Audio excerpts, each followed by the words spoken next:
I learned that I'm at my best when I commit all my energy to being the best version of Boyce that I can possibly be.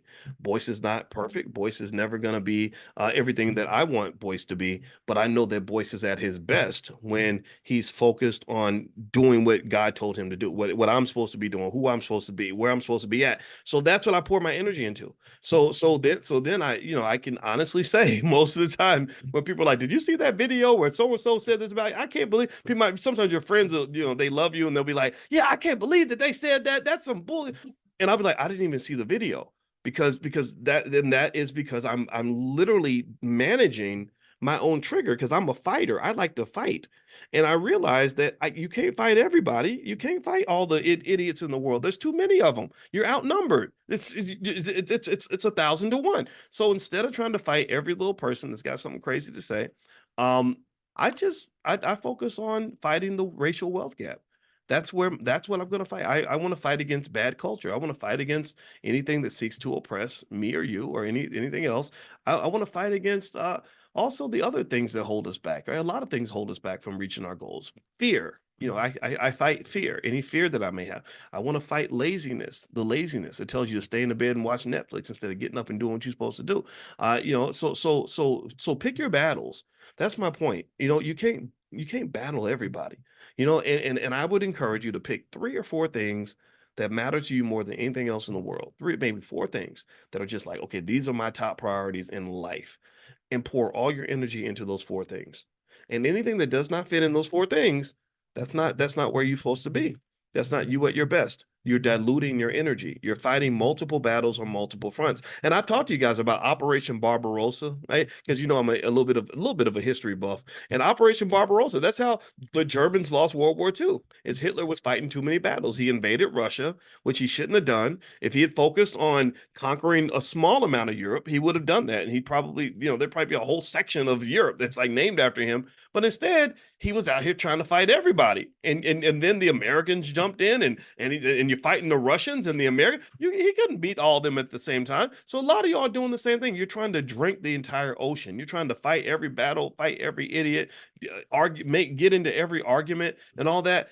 And I get it. I get it. The temptation's there. Like another weakness that I have is that I really want to I want to the things I talk to you all about, I want to share it with everybody. Like when I see somebody doing something crazy financially, I want to jump in and say, this isn't it. This isn't how you do it. And then what I learned, and it sucks, it hurts my feelings, is that there's some people who don't give a damn about what you have to say. There's some of y'all got people in your family like that. You want to come to them and you're like, I discovered all this great stuff economically, and you know that there's ways that we can improve our family and do this and do this and this. And then you tell that to your relatives, and they're like, would you please shut up and pass the chicken? Would you please stop preaching all day? Like, don't nobody want to hear all this stuff.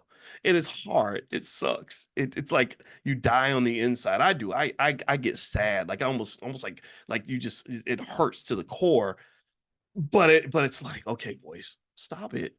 Stop it. Like they don't want to hear it, and you got to accept that, so I commit myself to talking to people that want to hear it, and that's why I appreciate when I come in. I don't know how many of you are going to be. I don't know if it's going to be a thousand people here or two.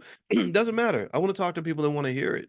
And I want to be in places that I'm loved. I want to be in places where all of our ideas can be respected and where we have something in common. And I found that that's an easier life, less stressful than simply trying to fight all these battles and talking to people who don't give a damn about what you think. And it's their right to feel that way. It's completely within their rights. So don't fight every battle, and fight the battles that matter. And one of the biggest battles, what I have found, and this is 100% true in your quest for economic elevation, is the greatest battle you ever fight is the battle inside of you. That battle inside of you, the battle to get out of bed, the battle to stay focused, the battle to stick with your goal and your plan, the battle to say no when you want to say yes, or to say yes when you want to say no. Like all those internal battles are the ones that you have to fight. And if you can win all those internal battles, then the external battles are easy. It's easy for me to overcome a hater when I've overcome the hater inside of myself. There's no greater hater that you'll ever meet than the one inside of you, the one that limits you and tells you that you can't do it and blah blah blah blah. And, you got it. So you fight that battle, and then and really when you go back, let's circle back to the economic stuff, which is heavily emotional. When I see revenge spending, that's what I see. I see scenarios, pay attention now, where revenge spending explains one of the most important things I think a human being can understand, that for many of us, we are our own worst enemy. Think about this. Think about how great your financial life would be if you had just been more disciplined and had not gotten your own damn way. Think about how much better off you'd be. Think about how well off you, where you'd be living, how well you'd be living, what you would own or have access to if you had simply, say, 20 years ago, started investing 15, 20% of your income. It sucks. It's painful to even think about that because you just get mad and we have so many regrets. But this to me speaks to the importance of winning that internal battle where you can bridge that link between, or that gap, bridge and link that gap between what you say you're going to do and what you actually do. If you can bridge that gap on a consistent basis, I have a plan. This is what I want to do. This is my plan. These are my actions. They are connected at the hip, like brother and sister. Then there's nothing that you can't accomplish. There's nobody that can stop you at that point. There's nobody that can stop you. So the battle, you might think the battle's over there, or with him or with her. Really, the battle's within you. So win that battle, and then you'll win the rest. Okay. All right. So I'm gonna go ahead and finish up for today. We've done 37 minutes, so I hope that this discussion was beneficial to you. Also want to remind you that if you want to get notified when we go live in the morning, we do this every single morning, 7 days a week at 10 a.m.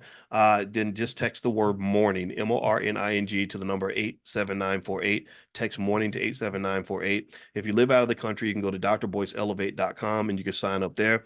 Also, another reminder, the All Black National Convention. I think yesterday I sent you all a text yesterday with the discount, and it's the last day for the discount. So if you want to get the discount for the convention, it's going to be October 25th through the 27th in Lombard, Illinois, which is right outside of Chicago.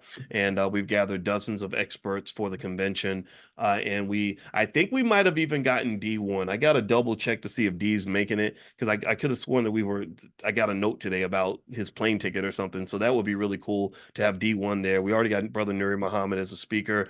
Who else? Who's the Lamar Tyler, the Black millionaire maker. But there's like 40 experts. So Constance Carter, who ran the largest Black real estate firm in California. So we've got experts in real estate and crypto, therapists, medical doctors, attorneys, parents, soldiers, all kinds of people that just have solutions that can help us achieve our goals. And that's what we do at the convention. So really, if you want to be in a space with like-minded people who are just good people with good energy, then feel free to go to allblacknationalconvention.com. It's October 25th through the 27th, Lombard, Illinois. So I'd love to see you guys there. All right. So have a good day, and I will see you all tomorrow. So take care now. Talk to you later. Bye-bye.